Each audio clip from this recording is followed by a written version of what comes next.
Channel ज्ञापन academy. Finally सुबह के 8:30 बज चुके हैं और हम सभी लोग सीटेट उर्दू के इस ज़बरदस्त लाइव स्ट्रीमिंग में लाइव जुड़ चुके हैं। और आज जैसा कि मैंने आप लोगों को पहले ही बता दिया था कि उर्दू पेडागोजी का इम्पॉर्टेंट एमसीक्यूज़ कराऊंगी, तो उसी वादे के मुताबिक आज मैं आप सभी लोगों के लिए लेकर के आई हूँ top 20 most important MCQs objective question Urdu pedagogy का।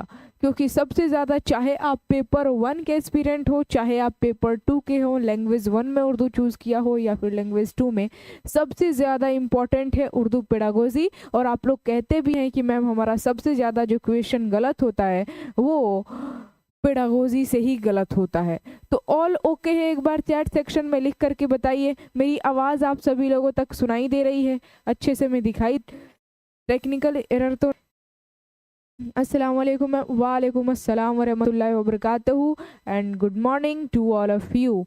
ठीक से चल रहा है ना, या फिर रुक रुक कर अभी भी चल रहा है? कुछ टेक्निकल इशू तो नहीं? सेक्शन में लिख करके आई थिंक, मुझे लगता है वीडियो रुक रुक के चल रही है। एक बार जल्द, फिर रुक रुक कर चल रहा है।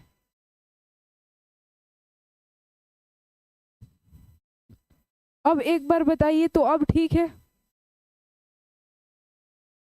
अब ठीक है? अब ऑल ओके है?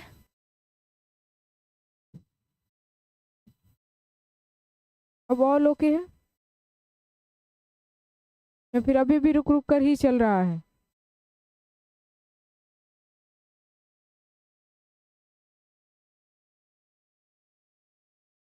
अभी भी रुक रुक कर ही चल रहा है? अभी भी रुक रुक के चल रहा है? ओहो,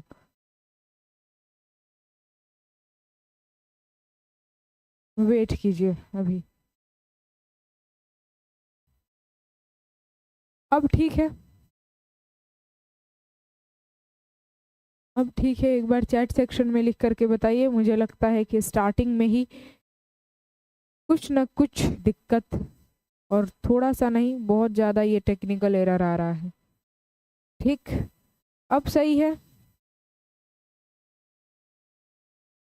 अब चल रहा है ना ठीक?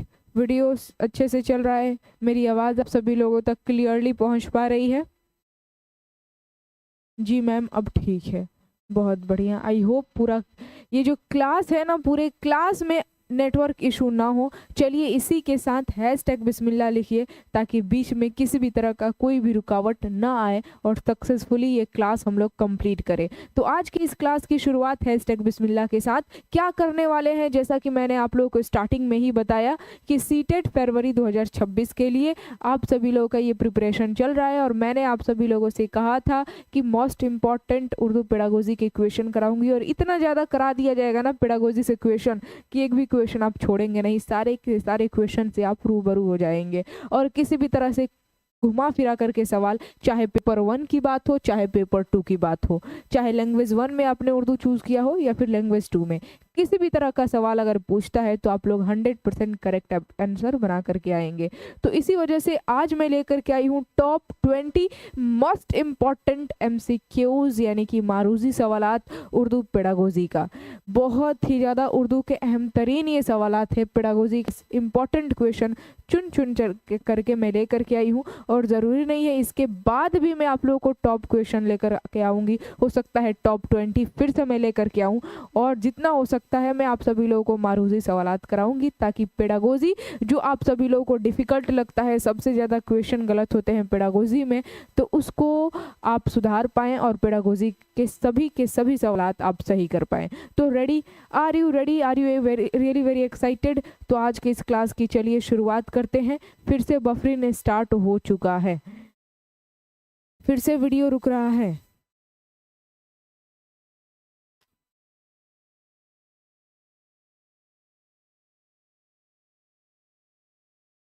वीडियो रुक रहा है अभी भी?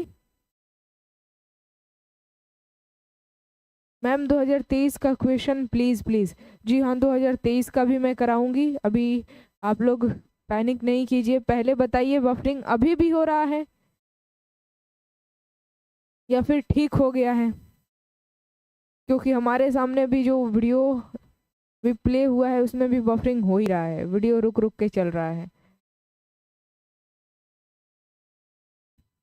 ठीक है या फिर कुछ किया जाए, नहीं तो बीच में हम लोग क्वेश्चन करेंगे, उस बीच जो है बफरिंग होगा तो अच्छा नहीं लगेगा। क्लियर है? अब हो गया, अब ठीक है, थोड़ा थोड़ा हो रहा है। चलिए, आई होप बीच में किसी भी तरह का कोई भी नेटवर्क इशू ना हो। यही उम्मीद के साथ आज के इस क्लास की शुरुआत करते हैं। जल्दी से एक बार वीडियो को लाइक करके और शेयर करके सबको बुला लीजिए please. Kindly request to you that do like and do share and do subscribe to our channel if you are new here on this channel. अगर आप इस चैनल पर नए नए आए हैं, so be a part of our family. अपने family का एक मेंबर बनने के लिए आप जो है सब्सक्राइब ज़रूर कर लें चैनल को। और चलिए स्टार्ट करते हैं without any further delay. Let's go to start. अब ठीक है, वेरी गुड। तो सबसे पहला सवाल आपके स्क्रीन के ऊपर आने जा रहा है, your D top 20 must important questions MCQs यानी कि मारूजी सवालात हैं। तो चलिए देखते हैं टॉप 20 में सबसे पहला सवाल, सबसे पहला क्वेश्चन, सबसे पहला प्रश्न आखिर है क्या, और आप सभी लोग टॉप 20 इन क्वेश्चन का सही आंसर पूरा 20 में 20 बना पाते हैं कि नहीं। रेडी? चलिए, सबसे पहला सवाल आपके स्क्रीन के ऊपर ये रहा। सवाल यहाँ पर आपसे पूछा जा रहा है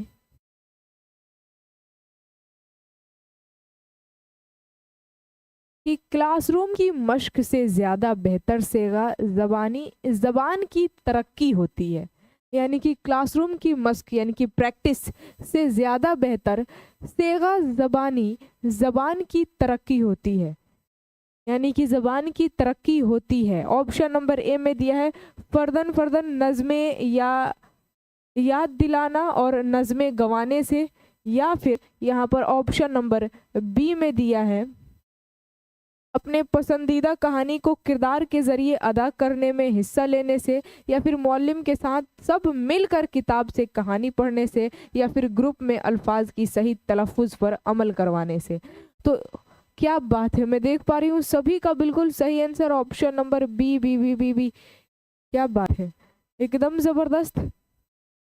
स्टार्टिंग खतरनाक है आप सभी लोगों का। क्लासरूम की मश्क यानी कि प्रैक्टिस से ज़्यादा बेहतर सेगा ज़बान की तरक्की होती है तब जब अपने पसंदीदा कहानी को किरदारों के ज़रिए यानी कि कैरेक्टर पात्रों के ज़रिए अदा करने में हिस्सा लिया जाए। ठीक है, तो अपने पसंदीदा कहानी को क्या कीजिए, कैरेक्टर यानी कि किरदार के ज़रिए आप रोल प्ले करते हैं, ड्रामा प्ले करते हैं, और एकदम सेम टू सेम स्क्रिप्ट याद करते हैं और एकदम हाव भाव के साथ, फीलिंग के साथ बोलेंगे। हालांकि आपकी बात नहीं की जा रही है, छात्रों की बात की जा रही है, तलबा की बात की जा रही है। तो जितने भी शागिर्द हैं वो ऐसे करेंगे तो ज़बान की तरक्की बेशक उसमें होगी। और यही इसमें कहा गया है, रोल प्ले करने से क्या होता है, सबसे ज़्यादा बोलने यानी कि ज़बान में तरक्की यानी कि बोलने की महारत डेवलप होती है। तो ऑप्शन नंबर बी यानी कि second option will be the absolutely right answer. अगला सवाल है कि रवानी के साथ पढ़ने का मकसद है। ऑप्शन ए में दिया है कुरात की तौसी, बी में है मालूमात हासिल करना, सी में है दिलचस्पी बढ़ाना, या फिर तफसील से मजीद मालूमात हासिल करना। क्या बोल रहा है मैम? सीटेट में फर्स्ट लैंग्वेज में उर्दू और सेकंड लैंग्वेज में इंग्लिश ले सकते हैं क्या? बिल्कुल ले सकते हैं, टोटली डिपेंड्स ऑन यू। रवानी के साथ पढ़ने का मकसद है, कुरात की तौसीह तो नहीं होगा, मालूमात हासिल करना। रवानी के साथ पढ़ने का मकसद यानी कि मोटिव है तफसील से मज़ीद मालूमात हासिल करना। Option number D, fourth option will be the absolutely right answer. ठीक है, रवानी के साथ पढ़ने का मकसद है मालूमात हासिल करना। ठीक है, तफसील से मज़ीद मालूमात हासिल करना, D will be the absolutely right answer. अभी तक 2 सवाल हुए हैं और आप लोगों ने बिल्कुल सोच समझ करके आंसर बताया है, और मुझे पूरा उम्मीद है कि टॉप 20 ये जो क्वेश्चन है आपका 20 में 20 आएगा। चलिए देखते हैं अगला सवाल यहाँ पर है कि जब तलबा को हिज्जे दुरुस्त करने और उसके बरतने के तरीक़ेकार सिखाया जाएगा तो वह, यानी कि तलबा छात्रों को क्या किया जा रहा है, हिज्जे दुरुस्त करने और उसको बरतने का तरीक़ेकार सिखाया जाए। तो वह उनके बहाव में इजाफा करेगा, या फिर उनकी तख्लीकी सलाहियतों को बेहतर बनाएगा, या फिर उनके सीखने की महारत को तेज करेंगे, या फिर उनकी इस्लाह करके बेहतर बनाएंगे? क्या होगा?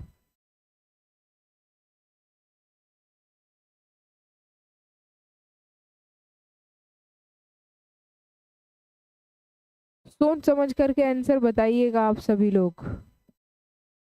जब तलबा को हिज्जे दुरुस्त करने और उसके बरतने के तरीक़ेकार सिखाए जाएंगे, तो बच्चा क्या करेगा? उनको इस्लाह करके यानी कि सुधार करके बेहतर बनाए। ऑप्शन नंबर डी, जो लोग ऑप्शन नंबर डी लगा रहे थे उनका जवाब बिल्कुल सही है। यहाँ पर चाहत हैं, वेरी गुड, शाइस्ता परवीन, वसीफ अली और शलीस, क्या बात है।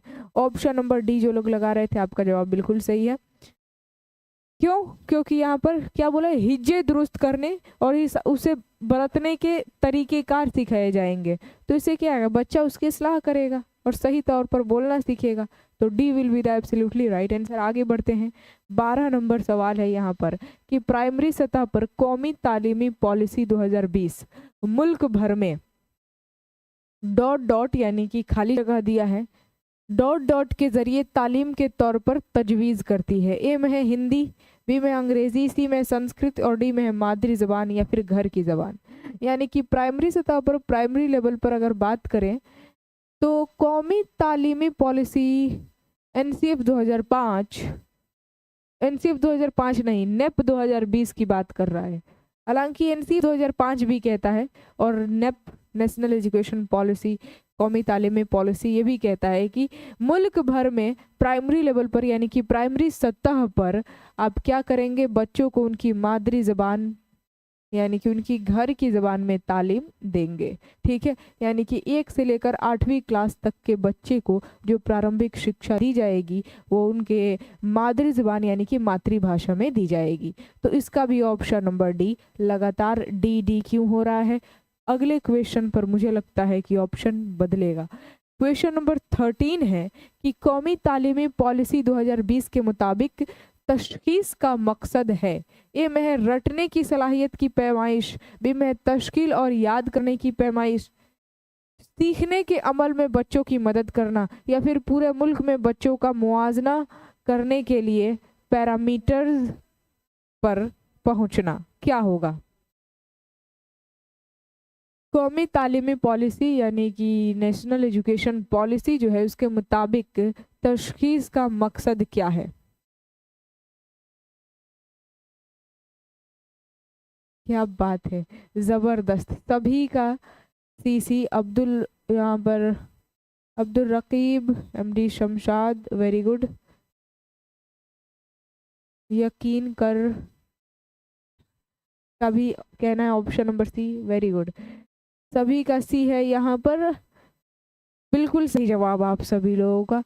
सीखने के अमल में बच्चों की मदद करना तशखीस का मकसद होता है। कौमी तालीमी पॉलिसी ये भी कहता है तशखीस का मकसद क्या है? सीखने के अमल में बच्चों की मदद करना।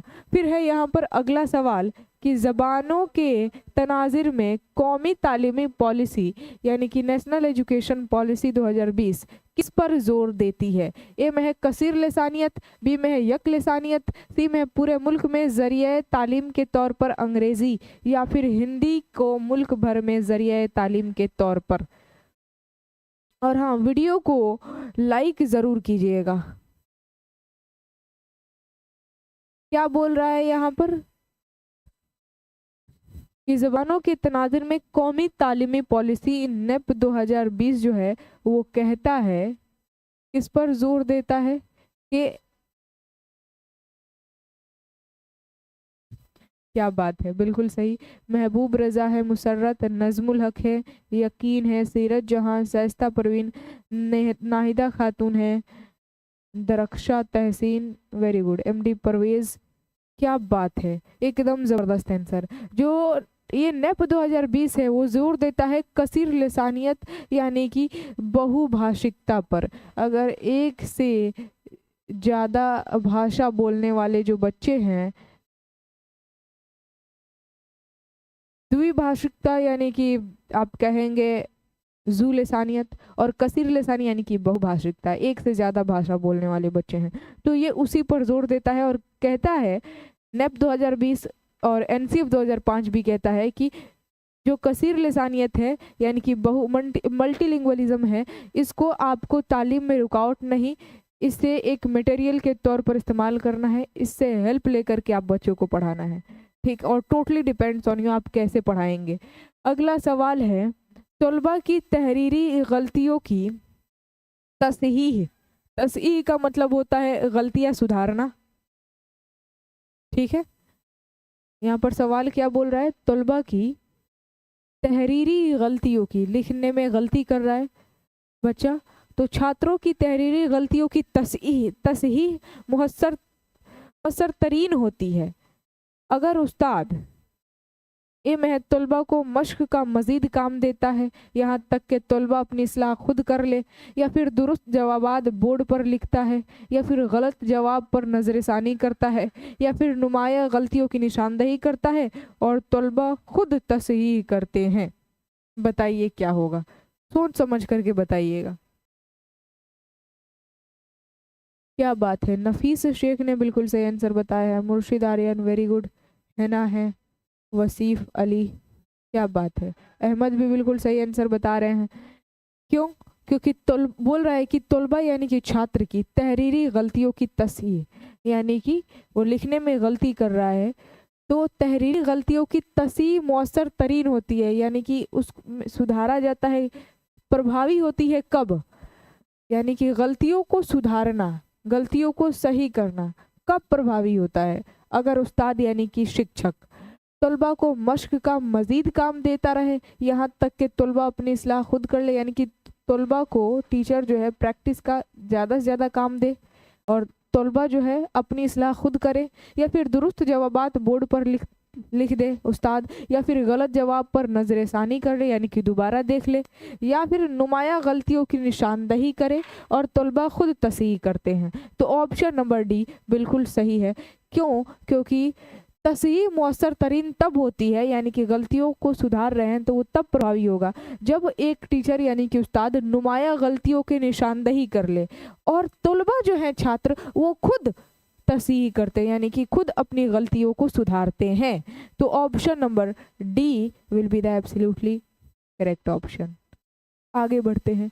अगला सवाल है कि जो पढ़ाया गया वह याद नहीं है क्योंकि, ऑप्शन ए में है गैर रस्मी बहस में तलबा ज़्यादा दिलचस्पी लेते हैं, बी में दिया है एक उस्ताद की समाजी मुआशी सतह तालिब इल्मों की सतह से बहुत ज़्यादा मुख्तलिफ होती है, सी में है तलबा मुख्तलिफ सलाहियतों और शख्सियतों के मालिक होते हैं और मुख्तलिफ तबक़ों से आते हैं, और डी में दिया है एक उस्ताद या तालिब इल्म तमाम उलूम का मास्टर नहीं हो सकता है। सबसे पहले डी कट कर दीजिए, डी तो बिल्कुल भी नहीं होगा, ए बी और सी इन्हीं तीनों में से हो सकता है। अब सोचिए क्या हो सकता है। बोल रहा है कि जो पढ़ाया गया है वो याद नहीं है बच्चे को, तो क्यों?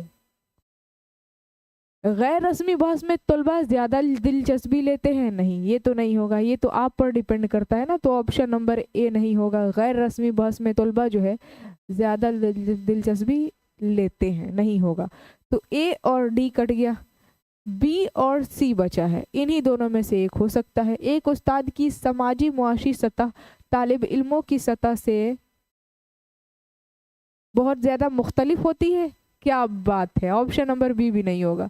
एक उस्ताद यानी कि शिक्षक की समाजी मुआशी सतह तालिब इल्मों की सतह से बहुत ज़्यादा मुख्तलिफ होती है, सी भी नहीं होगा, सॉरी बी भी नहीं होगा। Option number C will be the absolutely right answer. क्यों? क्योंकि तलबा जो है मुख्तलिफ सलाहियतों के साथ, अलग अलग छात्रों की अपनी अलग अलग क्षमताएँ होती हैं और अलग अलग व्यक्तित्व होता है, तो तलबा मुख्तलिफ सलाहियतों और शख्सियतों के मालिक होते हैं और मुख्तलिफ तबकों से आते हैं, अलग अलग क्षेत्र से वो आते हैं, ठीक है। तो option number C will be the absolutely right answer. अगला सवाल यहाँ पर, दुआ एक ऐसा मश्क तैयार करती है जिसमें हर पांचवा लफ्ज छोड़ देती है, इस मश्क को क्या कहेंगे? अच्छा, दुआ नाम की कोई मुअल्लिमा है, ये क्या हो गया?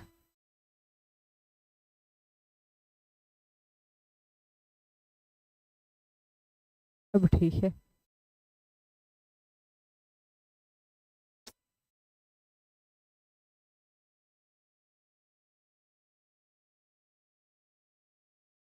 ठीक है, देखिए यहाँ पर सवाल देखिए, बोल रहा है कि दुआ जो है एक शिक्षक है और एक ऐसा मश्क तैयार यानी कि ऐसा प्रैक्टिस तैयार करती है जो जिसमें हर पांचवा लफ्ज छोड़ देती हैं, यानी कि बाकी लफ्ज तो लिखती हैं और पांचवा लफ्ज छोड़ देती हैं। इस मश्क को क्या कहेंगे? क्लोज जांच, खाली जगह पुर करना यानी कि भरना, या फिर कवायद की जांच, लिखने की जांच। तो याद रखिएगा ये सारे जो टेस्ट होते हैं इसको क्लोज टेस्ट कहा जाता है। क्या बात है, शाहीन परवीन ने लिख भी दिया है, बुशरा साबिह वेरी गुड।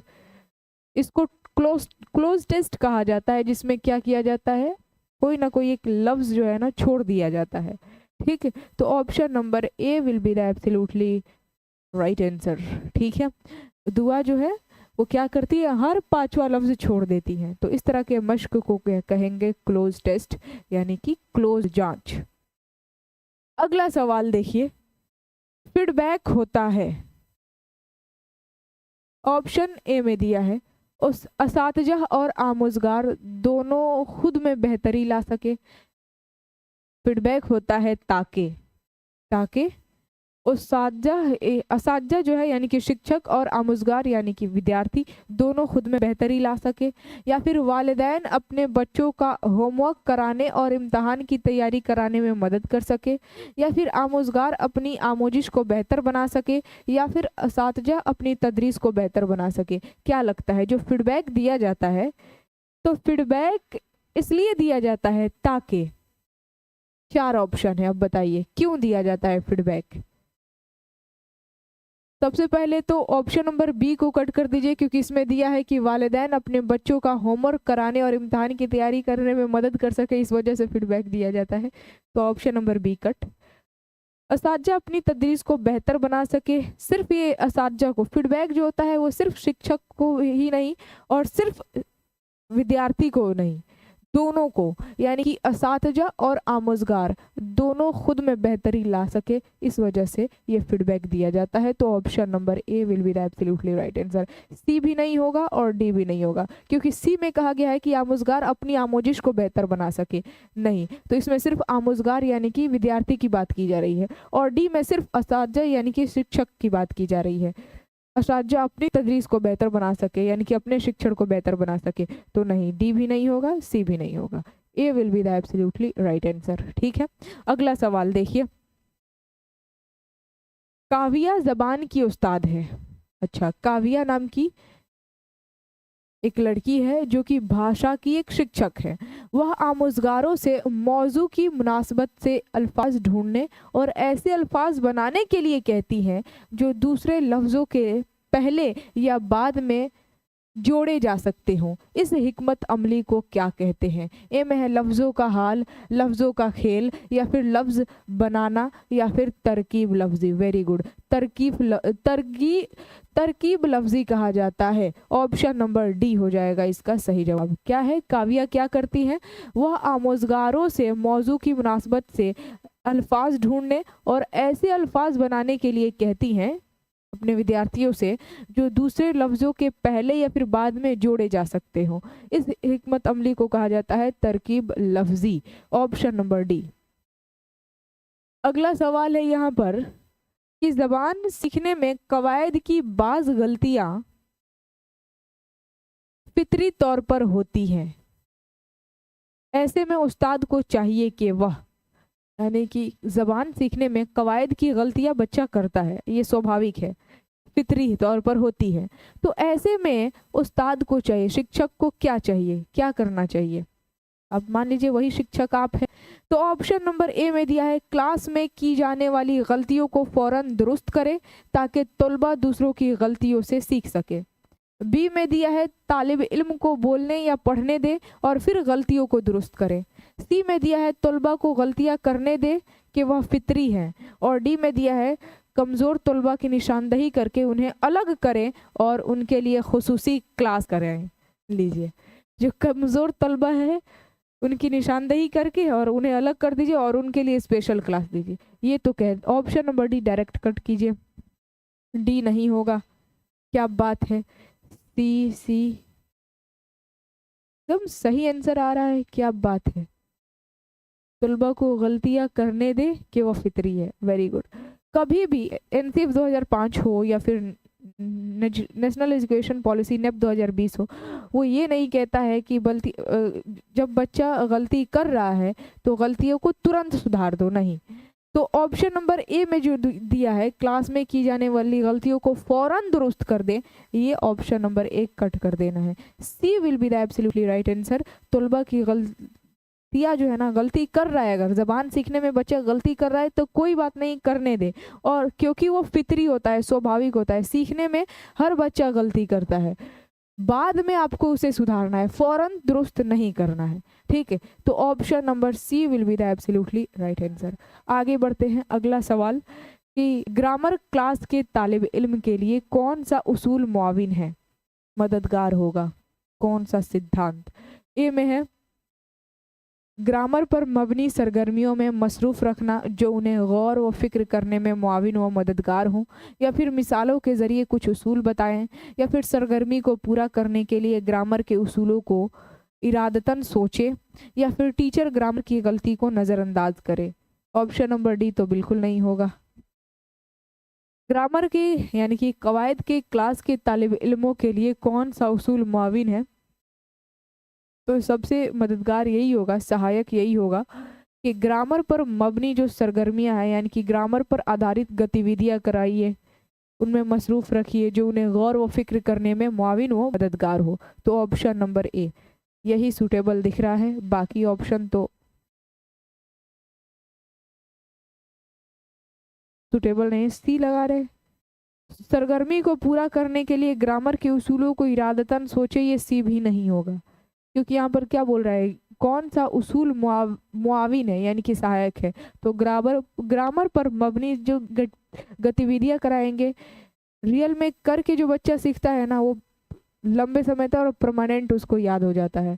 तो यहाँ पर ऑप्शन नंबर ए हो गया बिल्कुल सही जवाब। वीडियो रुक रहा है।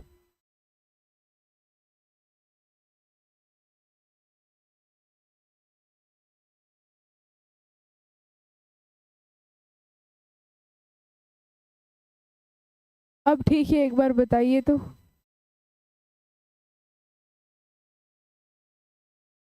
अब ओके है, चलिए आगे बढ़ते हैं अगले क्वेश्चन की तरफ। अगला सवाल है आपके स्क्रीन के ऊपर, बोलने की अच्छी सरगर्मी वह है यानी कि गतिविधि वह है जहां मादरी जबान खत्म हो जाए, या फिर शिरकत गैर मसावी हो, या फिर आमोजगार ज़्यादा बातें करते हों, या फिर असातिज़ा ज़्यादा मदद करते हों।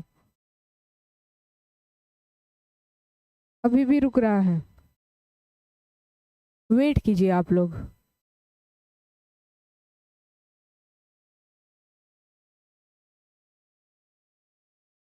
अब एक बार बताइए तो, ठीक है। अब ठीक है, एक बार चैट सेक्शन में लिखिए।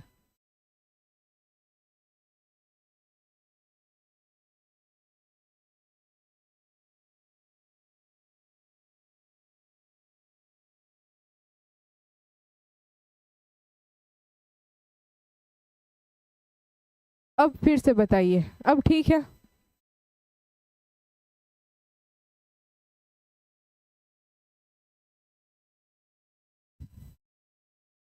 अब ठीक है ना, अब ऑल ओके, क्या बात है। चलिए, तो यहाँ पर नेक्स्ट क्वेश्चन क्या था, अगला सवाल ये था कि बोलने की अच्छी सरगर्मी वह है जहाँ यानी कि बोलने की अच्छी गतिविधि कौन है जहाँ ए में मादरी जबान खत्म हो जाए, तो ऑप्शन नंबर ए तो किसी भी हाल में नहीं होगा, इसको काट दीजिए। मादरी जबान यानी कि मातृ जो भाषा है उसको खत्म होने की बात कर रहा है, तो ए नहीं होगा। शिरकत गैर मुसावी हो, नहीं। आमोजगार ज्यादा बातें करे, ये क्योंकि आप लोग सुने होंगे स्पीक कम्स टू स्पीक, यानी कि बोलना बोलने से आती है, तो बच्चा जब तक बोलेगा नहीं तब तक वो बोलना सीखेगा नहीं, ठीक है। तो यही यहाँ पर बोलने की जो अच्छी सरगर्मी है वह है कि आमोजगार जो छात्र हैं, विद्यार्थी हैं, वो ज़्यादा बातें करें। ठीक है, बोलना बोलने से आती है, तो बच्चा बोलेगा तभी वो बोलना सीखेगा। अदरवाइज जैसे कि हम लोग यूट्यूब पर सर्च कर लिए कि साइकिल कैसे चलाते हैं, ठीक है, तो साइकिल कैसे चलाते हैं बस देख लिया आपने, लेकिन जब तक आप उसे प्रैक्टिकली करके नहीं सीखेंगे तब तक आप साइकिल नहीं सीख पाएंगे। यानी कि सिर्फ देखने से, पढ़ने से, सुनने से, समझने से कुछ नहीं होता है, उसे प्रैक्टिकली करके देखना पड़ता है और करके सीखना पड़ता है। ठीक है, तो ऑप्शन नंबर सी हो जाएगा बिल्कुल सही जवाब। आगे बढ़ते हैं, अगला सवाल। आमुज़गार लिखने के मुख्तलिफ मराहल से गुजरता है, यानी कि जो विद्यार्थी है वो लिखने के अलग अलग चरण से होकर के गुजरता है। लिखने के इस अंदाज़े नज़र को क्या कहते हैं? ए में है पैदावारी अंदाज़े नज़र, इल्मियाती अंदाज़े नज़र, इक्तबास का इमला, या फिर निजी तहरीर। बताइए।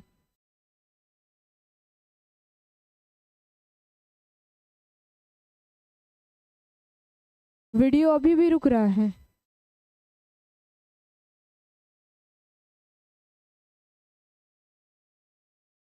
ठीक है, एक बार फिर से बताइए तो ऑल ओके है या फिर वीडियो रुक रहा है, बफरिंग हो ही रहा है?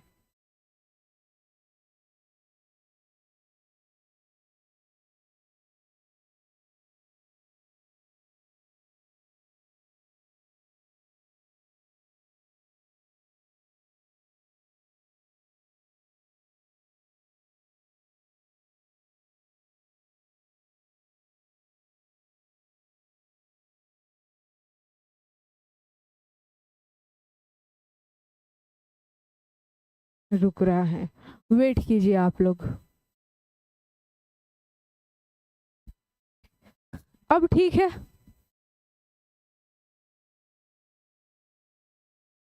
अब ऑल ओके है? एक बार चैट सेक्शन में लिखिए।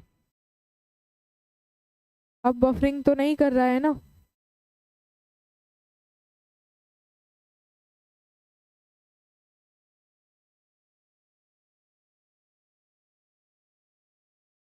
चलिए, क्या बात है। तो आमुज़गार लिखने के मुख्तलिफ चरण, यानी कि अलग अलग जो है ना चरण से होकर के गुजरता है, तो लिखने के अंदाज़े नज़र को कहा जाता है इल्मियाती अंदाज़ा नज़र।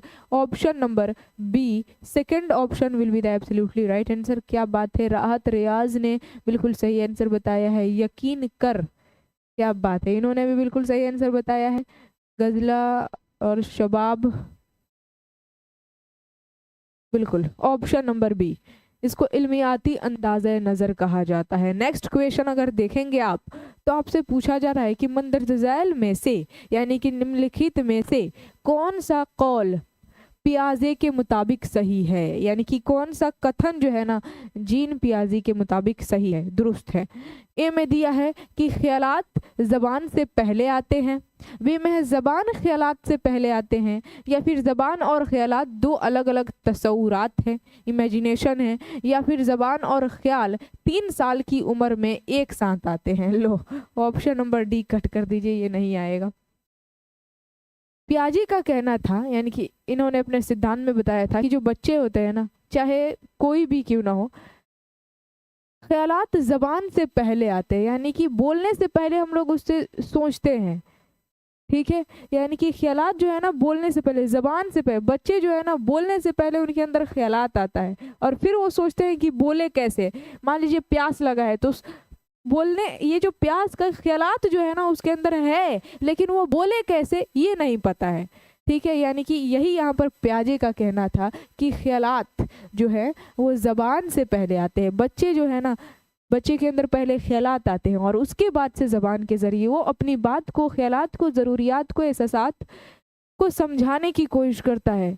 अब उसको भूख लगी है, प्यास लगी है, जो भी हो, रोना शुरू कर देता है, क्योंकि उसे पता नहीं है कि अब कैसे हम अपनी बात को समझाएं कि मेरे को क्या हो रहा है।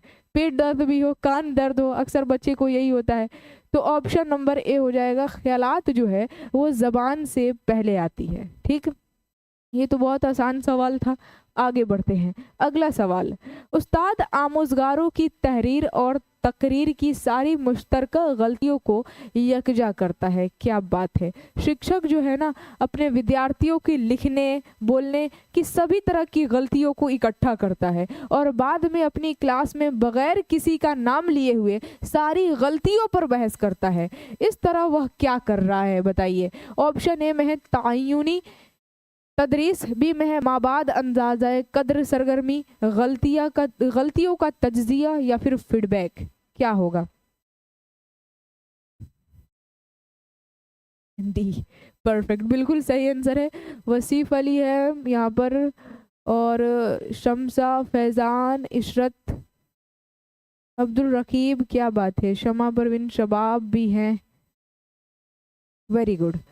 ये क्या कर रहा है, फीडबैक दे रहा है। जो टीचर है वो फीडबैक दे रहा है। जितने भी विद्यार्थी हैं सभी विद्यार्थियों के को देखता है, एक्टिविटी जो भी करवाना होता है ये करवाता है और साथ में लिखने में बोलने से रिलेटेड जो गलतियां हैं उसको इकट्ठा करता है और उसके बाद से अपनी क्लास में बगैर किसी का नाम लिए हुए सारी गलतियों पर बहस करता है। तो इस तरह वह फीडबैक दे रहा है और इस तरह से बच्चा जो है ना क्योंकि नाम नहीं ले रहा है डायरेक्ट गलतियों पर ही बहस कर रहा है। तो इसी को कहते हैं कि आप क्या कर रहे हैं, जब गलती बच्चा कर रहा है तो उसी वक्त फौरन नहीं सुधारना चाहिए, बाद में अपनी क्लासरूम में बगैर किसी का नाम लिए, ताकि बच्चे को अपने आप पर शर्म भी ना आए, कॉन्फिडेंस डाउन टाइप का ना हो। ठीक है, तो इस तरीके से जो है ना सारी गलतियों पर आप बहस कर देते हैं, सारी गलतियां बता देते हैं बगैर किसी का नाम लिए। तो इसी को कहते हैं यस ओरिजिनल टीचर। तो option number D will be the absolutely right answer. आगे बढ़ते हैं, अगला सवाल। हालिया हालात में ज़बान सीखने का सबसे मुनज़्ज़म तरीका दर्ज झैल में से कौन है। हाल की बात कर रहा है तो कवायद तर्जमा का तरीका, समई लिसानी तरीका या फिर फितरी तरीका या फिर बराह रास्त तरीका। बताइए। हालिया हालात में ज़बान सीखने का सबसे मुनज़्ज़म तरीका, कोई भी कहेगा फितरी तरीका यानी कि स्वाभाविक तरीका। ऑप्शन नंबर सी, ये तो बहुत आसान है। ठीक, ऑप्शन नंबर सी हो जाएगा। आगे बढ़ते हैं, अगला सवाल। माँ बाप बच्चों के जरिया बोले जाने पर किस तरह की गलतियां सुधारते हैं। कवायद से मुतालिक, जुमला से मुतालिक या फिर सेहत से मुतालिक या फिर तकलीद से मुतालिक। बताइए। माँ बाप जो होते हैं, बच्चा घर में जब बोलता है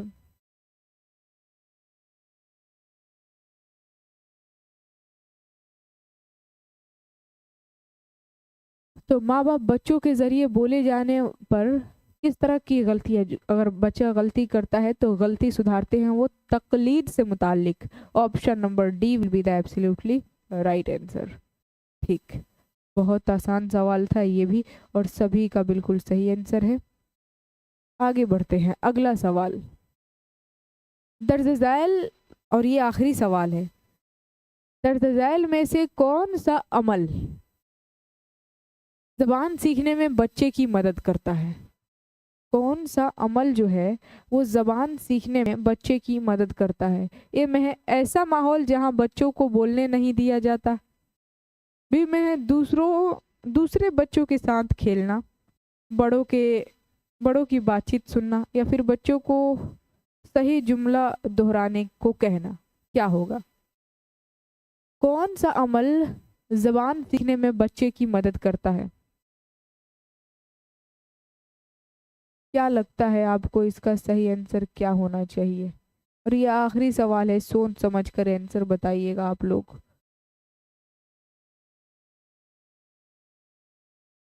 option number B confirm lock कर दिया जाए। लास्ट सवाल है,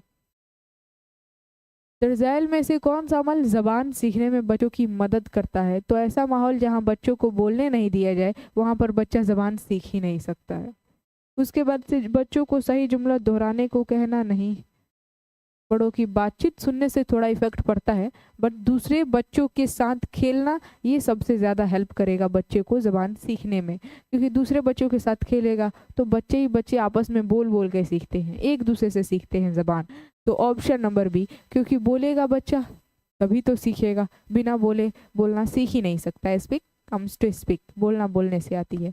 ठीक, तो ऑप्शन नंबर बी बिल्कुल सही आप लोग लगाए हैं। और ये लास्ट सवाल था, फाइनली क्वेश्चन का द एंड हो गया। अब बताइए टॉप 20 जो ये उर्दू पेडागोजी के सवाल थे, आप टॉप 20 में कितना गलत किए हैं, 20 में आपका कितना आया, यानी कि गलती सिर्फ बताइए कितना गलत हुआ है। ठीक, और आज की इस क्लास का पीडीएफ आपको ज्ञापन एकेडमी ऑफिशियल टेलीग्राम पर मिल जाएगा, टेंशन बिल्कुल भी नहीं लेना है। लाइक शेयर वगैरह कर देना है आप लोगों को। मुझे पता है कि लाइक की संख्या आज बहुत ही कम ही होगी, क्योंकि मैंने बीच बीच में लाइक करने के लिए कहा ही नहीं। 20 में 18 इशरत परवीन, क्या बात है। मेहर बाबू बानो का 20 में 20, अहमद का 20 में 18, गजला का 20 में 17, क्या बात है, ज़बरदस्त। 20 में 16 शाहीन परवीन, और यहाँ पर गुलशन परवीन का केवल 2 गलत हुआ है, यानी कि 20 में 18। परफेक्ट, ज़बरदस्त।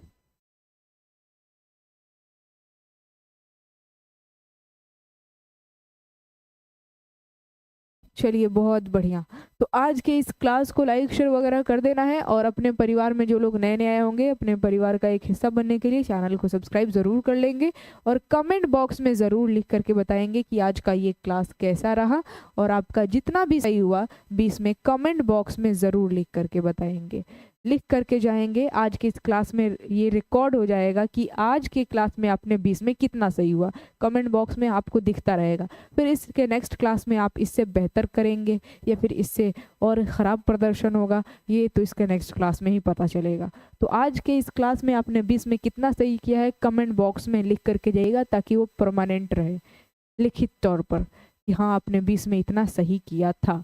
ठीक, और आज का ये क्लास कैसा रहा ये भी कमेंट बॉक्स में लिखिएगा, और बाकी मिलेंगे इसके नेक्स्ट क्लास में। अगले क्लास के लिए आप लोग एक्साइटेड और रेडी हैं कि नहीं, कमेंट बॉक्स में ये भी बात लिख करके बताना है। चीज़ें समझ में आई तो भी बताना है, नहीं समझ में आया तो भी बताना है। चलिए मैं आप सभी लोगों से विदा लेती हूँ। हंसते रहिए, मुस्कुराते रहिए, अपने जीवन में स्वस्थ रहिए, मस्त रहिए। शुक्रिया मैम, वेरी हेल्पफुल। अब्दुल्ला का कहना है थैंक यू, क्या बात है। आज का क्लास बहुत शानदार लगा, सुपर से भी ऊपर। शिपू जी क्या बात है, ज़बरदस्त, गजब क्लास रहा मैम जी, क्या बात है, थैंक यू।